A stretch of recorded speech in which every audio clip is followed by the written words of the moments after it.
Hello दोस्तों, अंजना के channel में आप सभी का हार्दिक स्वागत है। तो आइए दोस्तों, आज हम जानते हैं कि श्री कृष्ण जन्माष्टमी क्यों मनाई जाती है। दोस्तों, जन्माष्टमी की वो पावन रात जब भगवान मथुरा की धरती पर भगवान श्री कृष्ण का जन्म हुआ था। दोस्तों, लेकिन क्या आप जानते हैं कि कृष्ण जन्म के पीछे कौन सी दिव्य कथा है? तो दोस्तों, हम ये त्यौहार इतनी श्रद्धा से क्यों मनाते हैं? बहुत समय पहले मथुरा में अत्याचारी राजा कंस का शासन था। उसने अपने पिता को भी कारागार में डाल दिया था। कंस की जो बहन थी देवकी, उसने अपनी बहन देवकी की शादी वासुदेव से की। शादी के दिन कंस अपनी बहन और बहनोई का रथ हाँक रहा था उसके ससुराल छोड़ने के लिए, लेकिन तभी आकाशवाणी हुई कि हे कंस, तुम्हारा विनाश, ये जो तुम्हारी बहन देवकी है, इसकी 8वीं संतान के हाथों ही तुम्हारा विनाश होगा। कंस डर गया और दोस्तों, देवकी वासुदेव को कारागार में डाल दिया। एक एक करके कंस ने उनकी 7 संतानों को मार डाला। दोस्तों, अष्टमी की मध्य रात्रि को भादो महीने में जब 8वीं संतान बुधवार के दिन जन्म हुआ तो एक अद्भुत घटना घटी। पहले तो उनको भगवान ने अपने दिव्य दर्शन दिखाए और बाद में उनसे कहा कि वे उन्हें गोकुल छोड़ आएं और वहाँ से कन्या का जन्म हुआ है, उनको यहाँ पर ले आएं।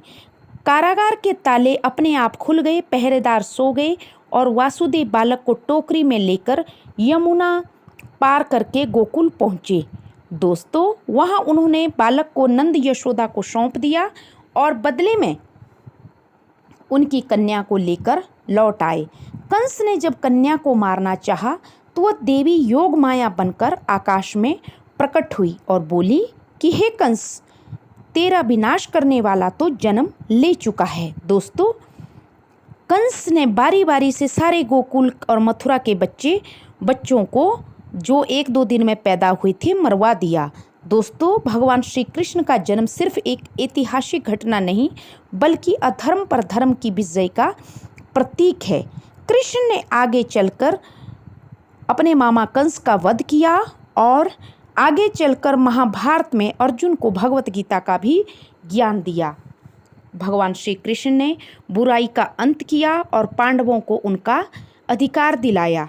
दोस्तों, गोवर्धन पर्वत उठाकर आम जनता की रक्षा की और प्रेम, करुणा, भक्ति का संदेश दिया।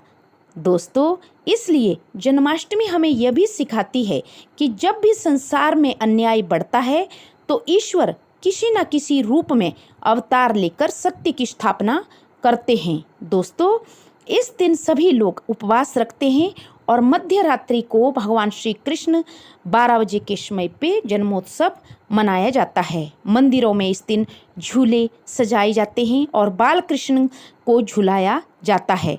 दही हांडी की प्रतियोगिताएं भी होती है जो कृष्ण के बालपन की शरारतों को याद दिलाती है। दोस्तों, भजन, कीर्तन और रासलीला का भी आयोजन होता है इस दिन, जन्माष्टमी के दिन।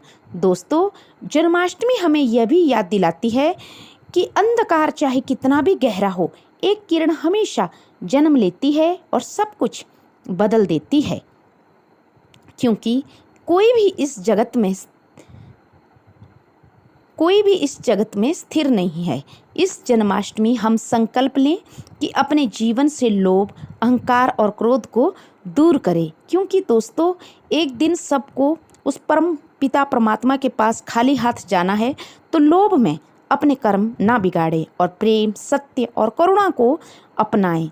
दोस्तों, भगवान श्री कृष्ण राम अवतार में पूर्ण नहीं थे, लेकिन कृष्ण अवतार में उन्होंने सारी कलाएं भगवान श्री कृष्ण में विद्यमान थी। तो ये था जन्माष्टमी के ऊपर। और दोस्तों, इस साल जन्माष्टमी शुक्रवार को 15 तारीख को मनाई जाएगी। ऐसे तो अष्टमी तिथि मध्य रात्रि 11:49 से अष्टमी तिथि शुरू होगी, लेकिन 12 बजे भगवान का जन्मोत्सव है। तो हम लोग ये कल ही 15 तारीख शुक्रवार को ये व्रत कर रहे हैं और कोई कोई लोग 16 तारीख को भी इस व्रत को कर रहे हैं। तो आशा करती हूँ दोस्तों आप सबको जन्माष्टमी का ये पसंद आया होगा। Please subscribe my channel. Thank you. जय श्री कृष्णा।